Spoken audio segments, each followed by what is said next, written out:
ان کی علالت کی وجہ کیا بنی؟ شیخ صاحب نے کہاں کہاں سے جی تعلیم حاصل کی؟ وہ آخری ملاقات بھی آپ سے؟ جی ہم کہہ سکتے ہیں کہ ہم یہ 4 لوگ تھے، ان کی فیملی کے علاوہ سادہ سی زندگی بسر کی ہے انہوں نے۔ بسم اللہ الرحمن الرحیم۔ ناظرین، آج علامہ عبدالصمد معاذ حافظہ اللہ ہمارے ساتھ موجود ہیں۔ ناظرین، شیخ الحدیث عبدالعزیز الوی رحمۃ اللہ علیہ جو کہ آج وفات پا چکے ہیں، انا للہ و انا الیہ راجعون، اور بالکل جس حوالہ سے جامعہ سلفیہ اور ان کے جتنے بھی طالب علم جو ان سے تعلیم حاصل کر رہے تھے، خواہ وہ بچے ہوں، جوان ہوں یا بوڑھے ہوں، یا کہ وہ ایک مشہور و معروف عالم دین ہوں، وہ بالکل اس وقت غم زدہ ہیں۔ اسی حوالہ سے انشاءاللہ علامہ عبدالصمد معاذ حفظہ اللہ ان سے آج ہم گفتگو کریں گے۔ جی السلام علیکم۔ جی وعلیکم السلام ورحمۃ اللہ وبرکاتہ۔ کیا حال ہے؟ ٹھیک ہے الحمدللہ، اللہ کی رحمت۔ الحمدللہ جی، الحمدللہ۔ اچھا جی علامہ صاحب، ہم جاننا چاہیں گے کہ شیخ صاحب کی وفات آج ہوئی، اس کے متعلق تھوڑی سی گفتگو، اس کے بعد جو ہے مزید سوالات ہم کریں گے۔ تھینک یو محمود بھائی۔ سب سے پہلے تو میں آپ کا اور اسلامک موویز چینل کا شکر گزار ہوں کہ آپ نے ہمیں آج آن لائن کیا ہے۔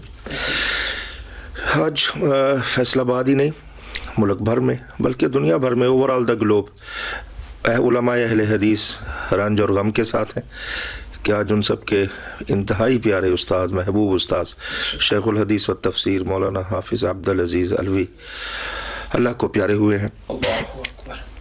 بلا شبہ ہم اس دور میں ایک عظیم عالم دین سے محروم ہوئے ہیں، ایک بڑے استاد سے محروم ہوئے ہیں، اور اس محرومی کا فی الحال مداوع کوئی ہمیں نظر نہیں آتا ہے۔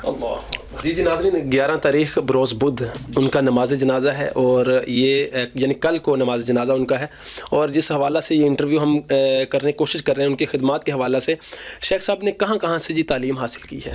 شیخ صاحب جو ہے ان کی زیادہ تر تعلیم جو ہے، منتہی تعلیم جو ہے وہ اسلامیہ یونیورسٹی بہاولپور سے ہے۔ اسلامیہ یونیورسٹی بہاولپور کا قیام جب 1967 میں لایا گیا تو جو پورے پنجاب سے نہیں بلکہ ملک بھر سے طلباء کو منتخب کیا گیا، اور اسلامیہ یونیورسٹی کا یہ حسین امتزاج تھا کہ وہاں پہ تمام مکاتب فکر سے علماء کو، مشائخ کو، بڑے بڑے اساتذہ کو، محنتی اساتذہ کو ملک بھر سے اکٹھا کیا گیا، اور اسی طرح طلباء بھی ان کے ساتھ لائے گئے۔ تو حضرت شیخ وہاں کی تعلیم کے بارے میں فرمایا کرتے تھے کہ میں نے تینوں مسالک کے مشائخ سے پڑھا ہے۔ جی ماشاءاللہ۔ آج کے ہمارا جس دور سے آج ہم گزر رہے ہیں، مجھے یہ کہنے میں کوئی باک نہیں ہے کہ آج انتہا پسندی کا دور ہے۔ آج ہم کسی دوسرے مسلک کے عالم دین سے پڑھنا تو بہت دور کی بات ہے، اس کا نام لینے کے ہم روادار نہیں ہیں، اور یہ انتہائی پریشانی کا دور کہا جا سکتا ہے۔ شیخ الحدیث صاحب فرمایا کرتے تھے کہ میں واحد آدمی ہوں جو تینوں مکاتب فکر کے علماء سے پڑھا ہوں۔ آپ احناف بریلویہ کے معروف عالم دین مولانا احمد سعید کاظمی رحمۃ اللہ علیہ کے شاگرد تھے۔ آپ احناف دیوبند کے معروف استاذ عالم دین شیخ الحدیث مولانا شمس اللہ کفانی رحمۃ اللہ علیہ کے شاگرد تھے، اور باقی اہل حدیث کے تو وہ تھے ہی۔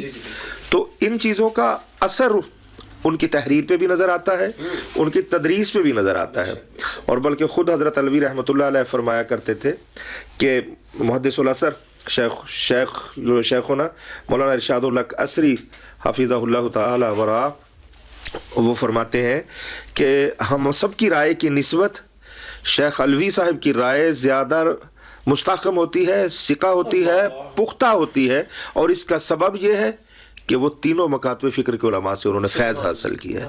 لیکن جی آج وہ چراغ بجھ گیا ہے، آج وہ چراغ بجھ گیا ہے، آج ہم اس سے محروم ہوئے ہیں۔ جی بالکل۔ ناظرین، مختصر سا ہم انٹرویو کرنا چاہ رہے ہیں، اور اسی حوالہ سے جامعہ سلفیہ میں شیخ کی جو خدمات تھی ان کے حوالہ سے آپ نے ان کو کیسا پایا؟ جی جامعہ سلفیہ سے بھی پہلے اگر ہم ان کی خدمات کا ذکر کریں، جی بالکل، الوی صاحب نے اپنی تدریس کا آغاز 1967 سے کیا، 67 میں۔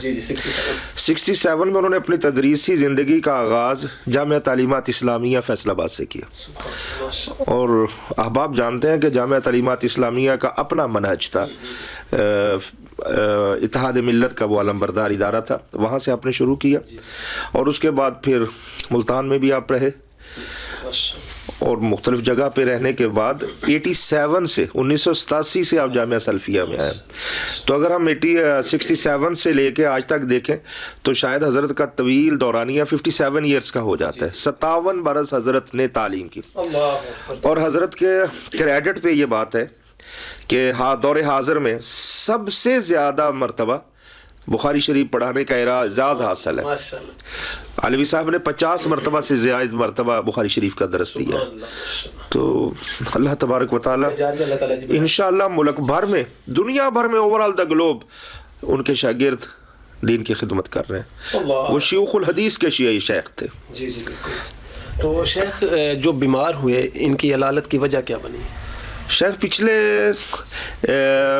تقریباً پچھلے برس سے شیخ سانس کی پریشانی میں مبتلا تھے، معاملات میں، اور لیکن اس دوران میں ہم خراج تحسین پیش کرنا چاہیں گے جامعہ سلفیہ کے ذمہ داران کو، جامعہ سلفیہ کی انتظامیہ کو، جامعہ سلفیہ کے فاضل مدیر پروفیسر چودھری یاسین ظفر صاحب کو، کہ انہوں نے شیخ صاحب کی مکمل ذمہ داری اٹھائی رکھی. یہاں تک کہ آپ حیران ہوں گے کہ اس برس سے شیخ صاحب جامعہ سلفیہ میں تدریس نہیں فرما رہے تھے بیماری کی وجہ سے. تو جامعہ نے حضرت سے درخواست کی کہ حضرت آپ تشریف رکھیں. جامعہ میں ہی حضرت رہتے تھے، جامعہ میں ہی حضرت کی رہائش تھی، اور وہ اپنا لکھنے کا کام کر لیتے تھے. جامعہ نے باقی ان کا جو خدمات کا افزانہ تھا وہ ان کا ویسے چل رہا تھا، لیکن حضرت کو انہوں نے پڑھانے کی زحمت کہا تھا، کہ درخواست کی تھی کہ آپ رہنے دیجیے، آرام فرمائیے. یعنی کہ جامعہ نے پھر خدمات جو ہے جامعہ نے حق ادا کیا ہے. مجھے یہ کہنے میں کوئی جھجک نہیں ہے کہ جامعہ نے حق ادا کیا ہے. اور ابھی پچھلے کچھ 2 ماہ سے زیادہ طبیعت بگڑتی چلی جا رہی تھی، اور ابھی پچھلے ہفتے سے کچھ زیادہ سانس حضرت کا اکھڑنا شروع ہوا. پھر عزیز فاطمہ ٹرسٹ میں لائے گئے، 5 دن سے وہاں پہ تھے، اور کل سے ڈاکٹرز کی یہ تجویز تھی کہ حضرت کو وینٹ پہ لے جایا جائے، لیکن حضرت جھجکتے تھے، ضد کر رہے تھے. آج شام تقریباً 4:30 بجے میں اپنے دوستوں کے ساتھ ہی وہاں پہ ہم لوگ تھے. میں تھا، آج آپ ملنے بھی گئے تھے؟ جی پروفیسر ابوبکر فاروقی صاحب تھے، مولانا عثمان اسلم صاحب تھے، مولانا حافظ محمد عمر ایوب صاحب تھے. ہم یہ لوگ وہیں پہ تھے. بلکہ ہاسپٹل میں او پی ڈی انچارج ہیں سجاد مرزا صاحب، وہ بھی جامعہ کے طلباء میں سے ہیں، حضرت کے شاگردوں میں سے ہیں. تو ڈاکٹرز کی ایڈوائس پہ انہیں پھر آج شام وہاں پہ آئی سی یو میں شفٹ کیا گیا. بس آئی سی یو میں شفٹ کرنے کی دیر تھی کہ وہاں شفٹ کیا ہے، بستر پہ لٹایا ہے، اور اللہ کا حکم آ گیا ہے. تو شاید وہاں پہ لے جانے کی دیر تھی کہ اللہ کا حکم نازل ہو گیا. جی جی بے شک. اپنے خالق حقیقی سے جا ملے. کہ شاید کہ وہ آخری ملاقات بھی آپ سے ہوئی ہو، مطلب جی ہم کہہ سکتے ہیں کہ ہم یہ 4 لوگ تھے ان کی فیملی کے علاوہ کہ جن سے حضرت کی آخری ملاقات ہوئی، اور حضرت نے ہمیں پہچانا ہے، کندھے پہ ہاتھ رکھا ہے، دعاؤں سے نوازا ہے. حضرت ماشاءاللہ دعائیں کر رہے تھے، پہچان رہے تھے، ایسا کچھ نہیں. آخری وقت تک وہ پہچان رہے تھے، بالکل پہچانتے تھے، اور دعا بھی دی ہے ہمیں، اور باقاعدہ آواز دی ہے، سب کچھ ہے. صرف وہ سانس کا مسئلہ تھا، سانس کا، پھیپھڑوں کا مرض میں مبتلا تھے. اللہ اکبر. ناظرین بالکل یہ موت جو ہے وہ نہیں پتہ ہوتا کہ کب آ جانی، کس کو آ جانی ہے اور کہاں پہ آ جانی ہے، یہ عمریں نہیں دیکھتی. جی بالکل بھی. اچھا جی، شیخ صاحب کے طالب علموں کو آپ کیا پیغام دینا چاہیں گے؟ اللہ، شیخ صاحب تو خود اب ان کی زندگی ایک بڑا پیغام ہے.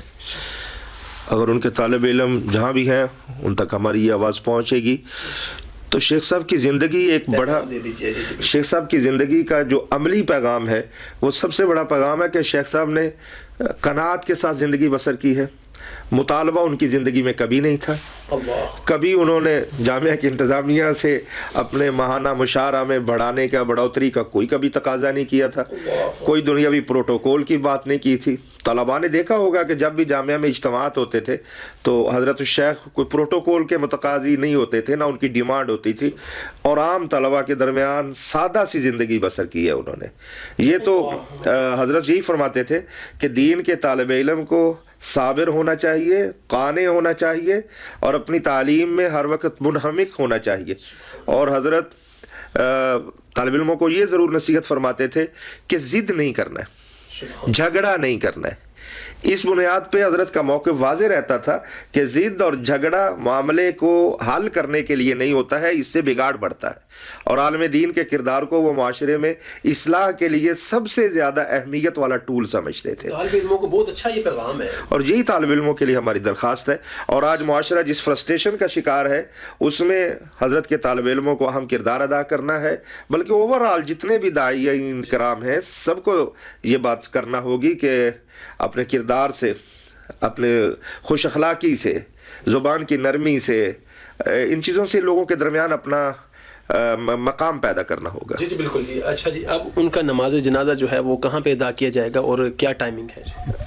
پہلے یہ اعلان کیا گیا تھا کہ نماز جنازہ حضرت کی 10:30 بجے جامع سلفیہ میں ہوگی، لیکن بعد میں جب وہاں پہ جا کے دیکھا گیا تو مین روڈ سے جامعہ سلفیہ تک جو روڈ ہے وہ انڈر کنسٹرکشن ہے، وہاں پہ پریشانی ہونا تھی، اس لیے چودھری محمد یاسین ظفر صاحب نے باقاعدہ مشاورت کے بعد پھر اعلان فرمایا کہ حضرت کی نماز جنازہ کل صبح 10:30 بجے شیخو پورہ روڈ پہ ملت چوک سے تھوڑا آگے جو کریسنٹ سپورٹس کمپلیکس کی گراؤنڈ ہے، کل بدھ والے دن صبح 10:30 بجے کریسنٹ سپورٹس کمپلیکس کی گراؤنڈ ملت چوک میں نماز جنازہ ادا کی جائے گی، اور پھر اس کے بعد حضرت کی دوسری نماز جنازہ بعد نماز ظہر ان کے آبائی گاؤں 36 گاو بے استیانہ بنگلہ کے قریب ہے، وہاں پہ بعد نماز ظہر ان کی نماز جنازہ ادا ہوگی، اور وہیں پہ انہیں اپنے آبائی قبرستان میں سپرد خاک کیا جائے گا، جہاں پہ ان کی قبر ان کے والد محترم حضرت شیخ الحدیث استاد العلماء مولانا حافظ احمد اللہ صاحب بڈی مالوی کے پہلو میں تیار کی گئی ہے۔ اللہ اکبر۔ ناظرین، بالکل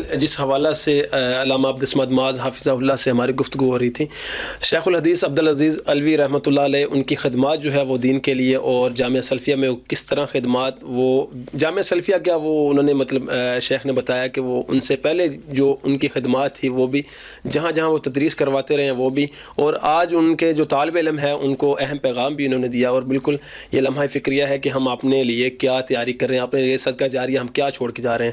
مزید اس طرح کی ویڈیو کے لیے چینل سبسکرائب کریں۔ السلام علیکم۔